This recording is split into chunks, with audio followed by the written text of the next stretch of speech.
Hello everybody, Dave Neal here, stand-up comic and host of Bachelor Nation News. In this video, Lindsay is discussing the racism that's happening at the Ukrainian border as refugees and Ukrainian citizens and foreign exchange students and a whole bunch of different people are trying to exit Ukraine during the last week of Russia's invasion. We're going to discuss this topic right now. She gives a passionate plea for people to wake up, open your eyes, and understand that these problems exist in peaceful times and in war times. And if we don't address it now, then when? So we'll get into this story. Do me a favor, follow me on Instagram at DNeals. Don't forget to subscribe. Double check. 45% of you guys who regularly watch are not subscribed. So double check. Make sure. I could really use every subscriber we can get. Like this video an odd number of times. And let's get into it. We'll play what Rachel has to say. And then I'm gonna discuss the UN actually admitting that racism has been happening at the border. Okay? So for those that go, oh, well, what are you talking about? It's been admitted by the UN that this is going down daily. There are different tools that people can use to help this if they're trying to flee Ukraine right now. So let's just have a listen to what she has to say. It's hard for me to adopt the mentality of not caring about or not caring about what's happening, or maybe more so I should say that that's not our fight. Because that's what I've seen people say. This is why you don't jump in. This isn't our fight. I feel like that's generalizing what's happening at the border and applying that to all the Ukrainians. There are people who are trying to flee this country. It doesn't mean that every single Ukrainian has adopted a racist mentality where they are prohibiting Africans or Black people from crossing the border. This is obviously something that's done within the government, and this is something that's happening with the soldiers that are implementing this. I'm more so disappointed in we are seeing the Ukrainian president speak out on so many different things. This is obviously at this point a worldwide issue. It's everywhere. Everybody has picked this up, not just in the United States. Why have you not spoken out about it? Why are we not hearing anything from the Ukrainian government about we're going to rectify this? We've heard from the Polish government. The Polish has said that is not us. We are allowing anybody to come into our country. That's the Ukrainian soldiers who are preventing people from hopping on trains or from entering into the country at the border. So before I continue here, this seems to be the problem. It's and again, there's been a lot of research done that there is no Ukrainian policy that's saying only white presenting Ukrainians get to leave first. There doesn't seem to be that policy. There seems to be soldiers that are saying, all right, we've got a sea of people trying to get on these trains. We're going to let these, white presenting or European looking, I say that in quotes, people on the trains first. It seems to be that that's more of an implementation problem, which doesn't make it right, but you got to know what the problem is in order to address it. I'm more so disappointed in that, but I don't want to sit there and say, at the end of the day, I feel like having empathy towards what's happening to the Ukrainians in the country because of the Russian invasion. I still feel that. Though there are people who are losing their lives, their well-being, everything they've known, they're being displaced, and there's a lot of sadness and confusion and loss there. I can't separate myself from that because there's racism at the border. I think the reason that your first thought wasn't how were the Black people being treated in the Ukraine, because your first thought was these people are at war.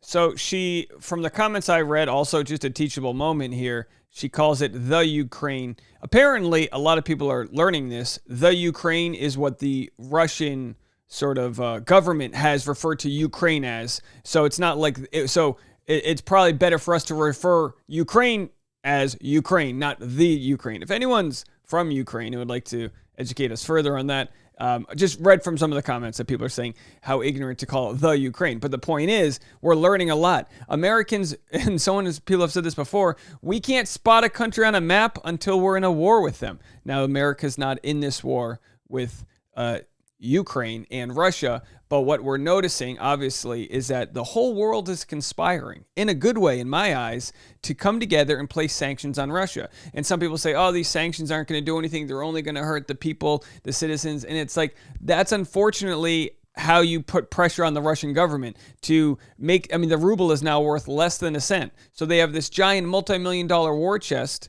that now is essentially not worth anything because we've as we've really shut down their economy. No, people, Apple, Nike, major corporations are no longer doing business with them. All the way to airlines and Facebook, and trying to throttle down their propaganda campaign. A lot has come together because of this, but of course, the racism at the border is something worth highlighting. It can be highlighted while at the same time, sanctions are put on the Russian government to sort of pressure them to pull out. Ukraine, because your first thought was, these people are at war. These people were invaded for all the wrong reasons.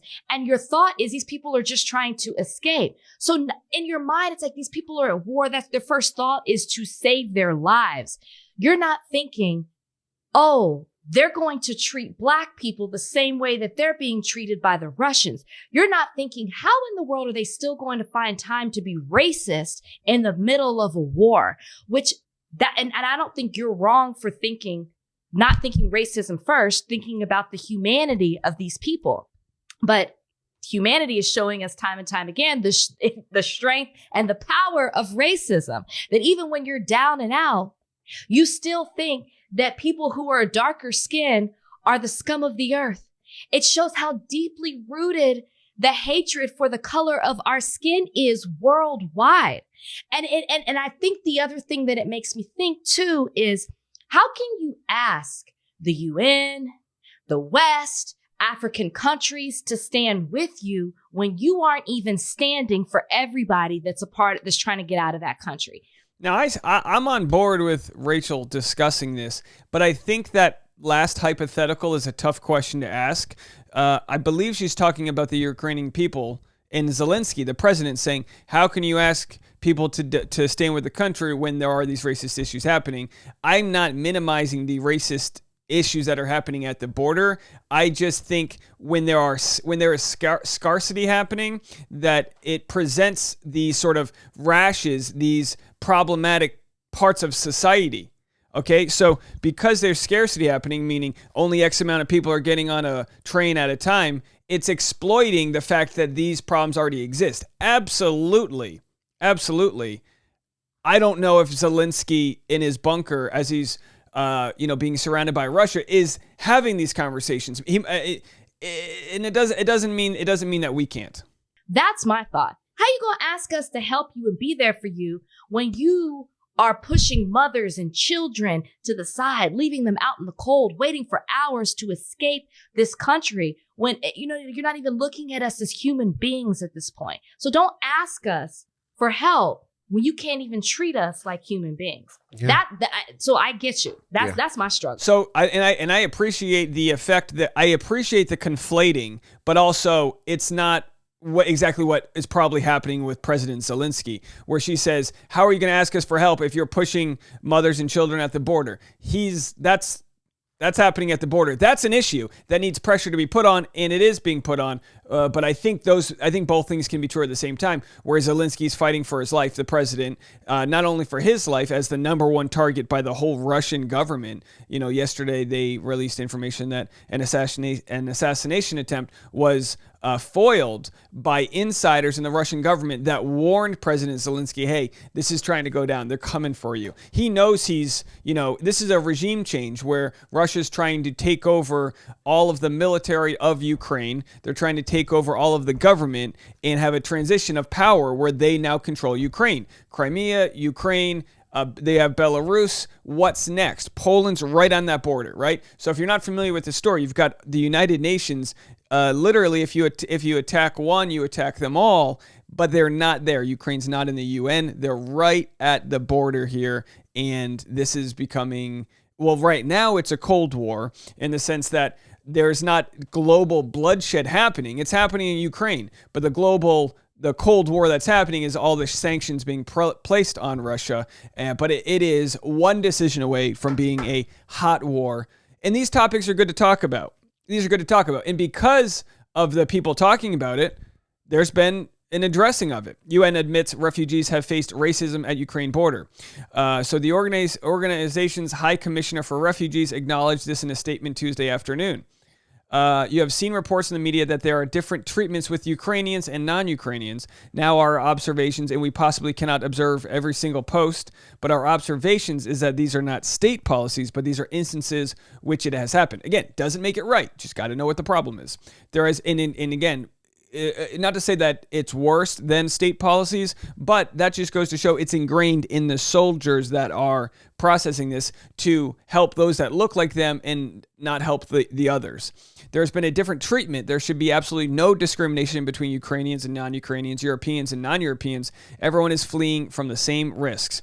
Now, I'll read a couple of comments that people said about this. Look, I get where Rachel's coming from. As an Eastern European, I can say with confidence Eastern Europe is a racist place. Racism is a big problem. That being said, her referencing the Ukrainian government's silence makes my blood boil. Children are dying. There have been multiple assassination attempts on the president. Cities are being shelled. The Ukrainian government understandably isn't going to be dealing with deeply ingrained racism right now. Their country is literally being attacked by an army, 4 times the size of their own. Having some empathy for Ukraine right now is what she and everyone should do. They are putting up a heroic fight. Racism in Eastern Europe has been a problem long before this conflict. I understand Rachel has likely just become aware of this, which is fine, but it's not a problem that is going to be addressed right now by the government, rightfully so. The priority is defending Ukraine. Civilians are dying. They've released criminals from jail to fight because of how outnumbered they are. Children have died from shelling. People's homes have been destroyed. War crimes are being committed.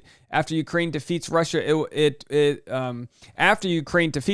which by the way is a tall sort of wish, it's the appropriate time for their government to bring up racism. But I bet $100 she won't mention it or care once Ukraine is out of the news. And I'll bet twice that she understands nothing of Eastern European culture and lacks a deeper understanding of the root of racism in that part of the world and the complexity of the issue. I'll just say this in response to that retort to Rachel. I don't think you need to be an expert on Eastern European culture to call out racism when you see it. People say, oh, Rachel only cares about this because she's black. Well, these are the issues that she sees through her eyes that are injustices in our country. Someone else might point out different issues, but this is a good thing that she's talking about it, and it's a good thing that others are, and it's calling out a lot of Western media that sees their own implicit racism happening.